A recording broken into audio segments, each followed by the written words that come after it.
Assalamualaikum warahmatullahi wabarakatuh. Perkenalkan, nama saya Cempaka Giska dari Fakultas Ilmu Pendidikan, Program Studi Pendidikan Ekonomi kelas A2 pagi di Universitas Pancasakti Bekasi. Dibuatkannya video ini untuk memenuhi salah satu tugas ujian akhir semester dari mata kuliah Manajemen Keuangan dengan dosen pengampu Ibu Nadia Rizka, MPGE. Dalam video kali ini, saya akan menjelaskan tentang cara perhitungan dari laporan arus kas. Sebelumnya, kita akan mengenal terlebih dahulu laporan dari arus kas. Nah, pengertian dari laporan arus kas ini, atau yang disebut dengan cash flow, yaitu laporan dengan jenis laporan keuangan yang berisi tentang informasi penerimaan dan pengeluaran kas dalam sebuah perusahaan pada periode waktu tertentu. Selanjutnya, di sini ada fungsi laporan arus kas. Nah, fungsinya itu untuk memberikan informasi serta revisi dari mana uang kas diperoleh perusahaan dan bagaimana mereka membelanjakannya.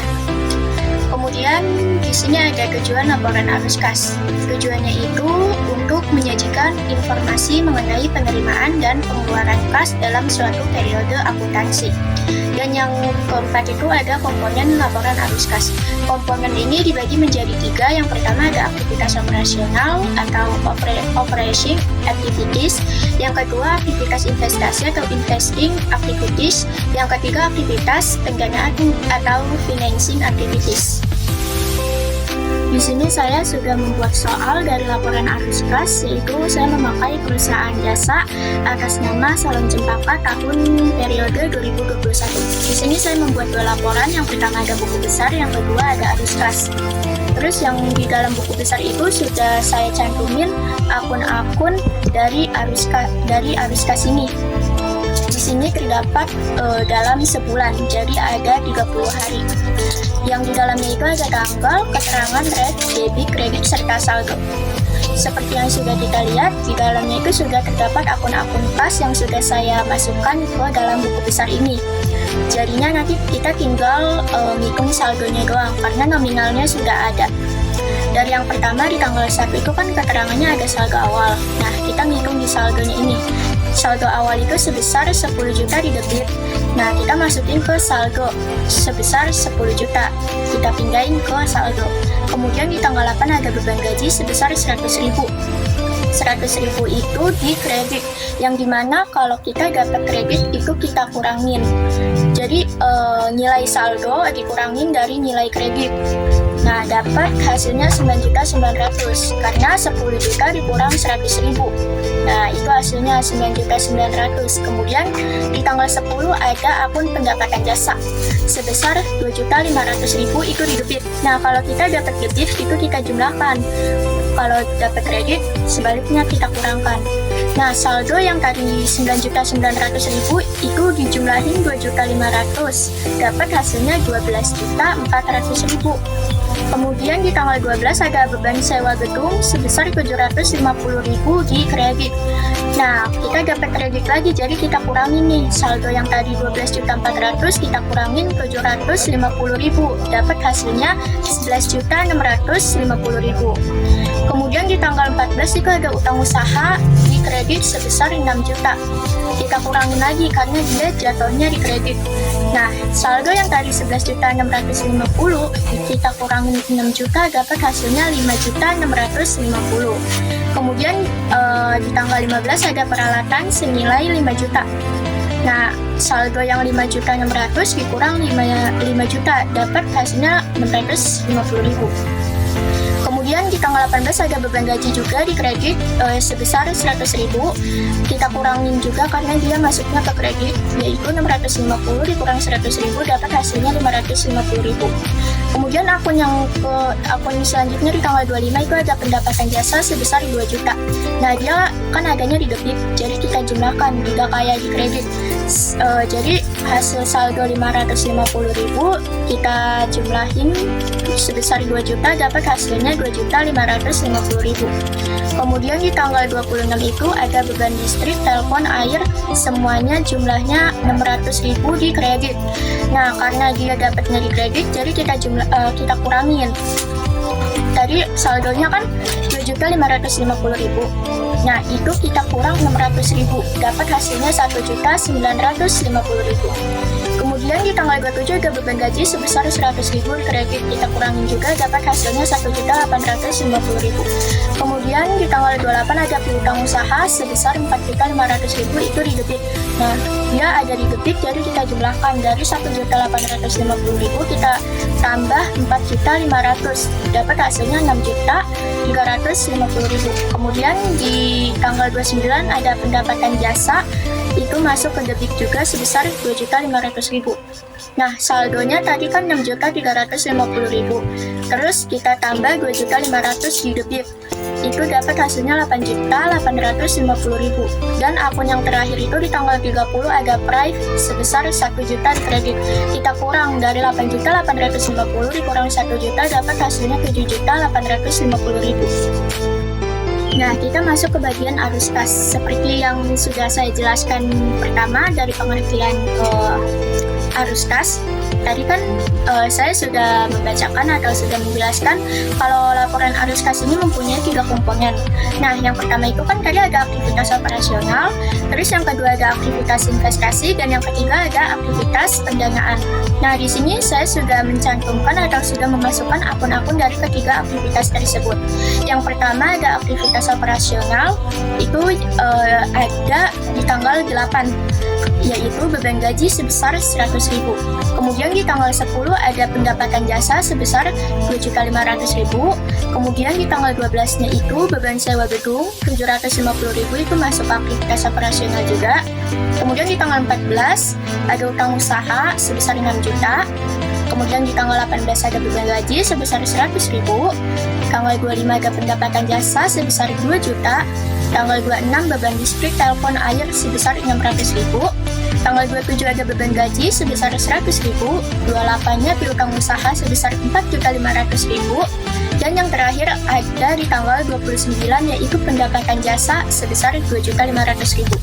Nah, itu dia tadi akun-akun yang termasuk dalam aktivitas operasional. Kemudian yang kedua ada aktivitas investasi. Nah, aktivitas investasi ini cuma ada satu akun, yaitu di tanggal 15 peralatan sebesar 5 juta. Aktivitas yang ketiga itu ada aktivitas pendanaan, yaitu di tanggal 30 akunnya itu price sebesar 1 juta. Nah, jadi aktivitas investasi sama aktivitas pendanaan ini akunnya cuma satu. Jadi totalnya ya udah cuma segitu doang, senilai saldo doang.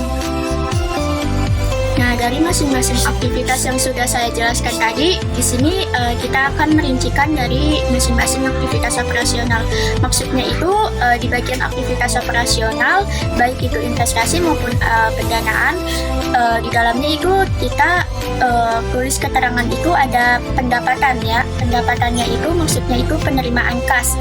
Penerimaan kas itu dari akun mana aja nih yang termasuk dari penerimaan kas. Kemudian ada pengeluaran kas juga. Nah, pengeluaran kas itu kita ngeluarin kas ini untuk apa gitu. Nah, yang pertama itu ada aktivitas operasional bagian penerimaan kas dari. Nah, penerimaan kas dari yang pertama itu di tanggal 10 ada pendapatan jasa sebesar 2.500.000. Kemudian di tanggal 25 ada pendapatan jasa juga sebesar 2 juta. Kemudian di tanggal 28 ini ada piutang usaha sebesar 4.500.000. Di tanggal 29 ada pendapatan jasa sebesar 2.500.000 juga. Nah, jadi jumlahnya itu kita jumlahin dari 2.500.000, kemudian 2 juta, kemudian 4.500 hingga 2.500, itu total dari penerimaan kasnya itu sebesar 11.500.000. Kemudian bagian dari pengeluaran kas. Nah, kita ngeluarin kas ini untuk apa? Di dalamnya itu ada beberapa akun yang termasuk dari pengeluaran kas. Yang pertama itu di tanggal 8 ada beban gaji sebesar 100.000. Kemudian di tanggal 12-nya itu ada beban sewa gedung sebesar 750.000. Kemudian di tanggal 18 ada beban gaji juga sebesar 100.000.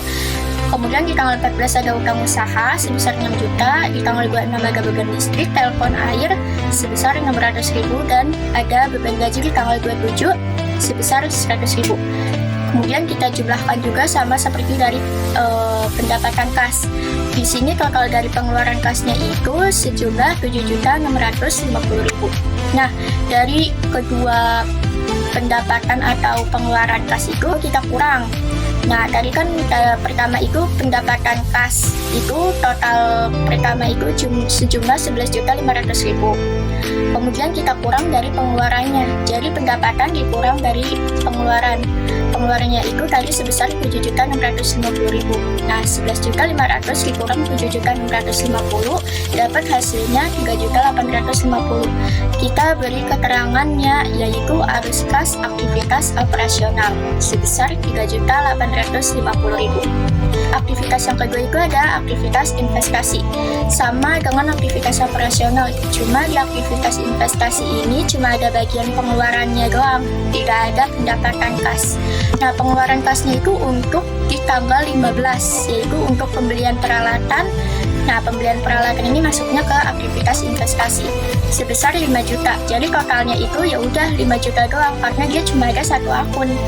Nah, kemudian aktivitas yang ketiga itu ada aktivitas pendanaan. Sama dengan aktivitas investasi, dia cuma ada pengeluaran kasnya doang, tidak ada pendapatan. Nah, pengeluaran kasnya itu juga cuma ada satu akun, yaitu di tanggal 30 keterangannya itu price sebesar 1 juta. Nah, totalnya ya udah sebesar 1 juta karena dia cuma ada satu akun.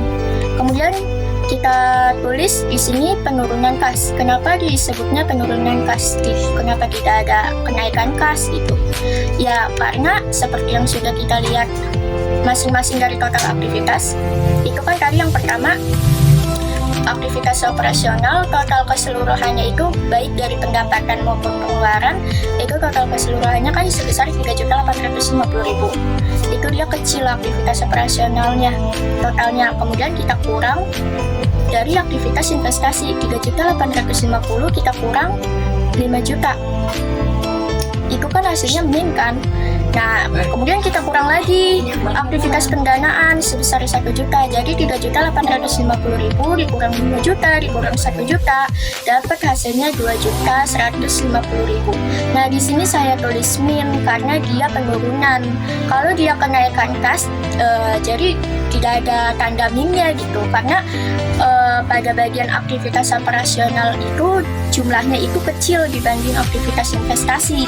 Jadi kalau misalkan mau ada kenaikan kas di periode tahun tersebut, itu artinya aktivitas operasionalnya jumlahnya harus lebih besar dibanding aktivitas investasi. Contohnya kayak aktivitas operasionalnya itu totalnya 10 juta, kemudian di aktivitas investasinya itu totalnya 5 juta. Nah, itu kan dia plus kan, tidak ada min. Kemudian di aktivitas pendanaannya juga hasilnya 1 juta gitu, jadi 10 dikurang 5 dikurang 1. Nah, itu dia dapat hasilnya plus. Kalau nilai dari aktivitas operasionalnya itu kecil dibanding aktivitas investasi, udah pasti dia penurunan kas. Kemudian kita tulis saldo kas awal. Jadi udah tahu nih penurunan kasnya itu kan tadi 2.150.000, itu didapat dari 3.850 dikurang 5 juta dikurang 1 juta. Dapat hasilnya 2.150. Kemudian ada saldo kas awal, itu tadi kita balik ke buku besar. Nah, di buku besar itu kan tadi di tanggal 1 ada keterangan saldo awal. Nah, saldo awalnya itu sebesar 10 juta. Kita masukin nih saldo kas awalnya sebesar 10 juta. Nah, kemudian kita belum nemu saldo kas akhirnya itu berapa. Jadi kita ngitung lagi saldo kas akhir itu didapat dari saldo kas awal dikurang penurunan kas. Nah, jadi saldo kas awalnya itu kan tadi 10 juta dikurang dari penurunan kas sebesar 2.150.000. Dapat saldo kas akhirnya itu 7.850.000. Nah, itu dia tadi penjelasan mengenai contoh soal dari laporan arus kas yang sudah saya buat. Kurang lebihnya mohon maaf. Wassalamualaikum warahmatullahi wabarakatuh.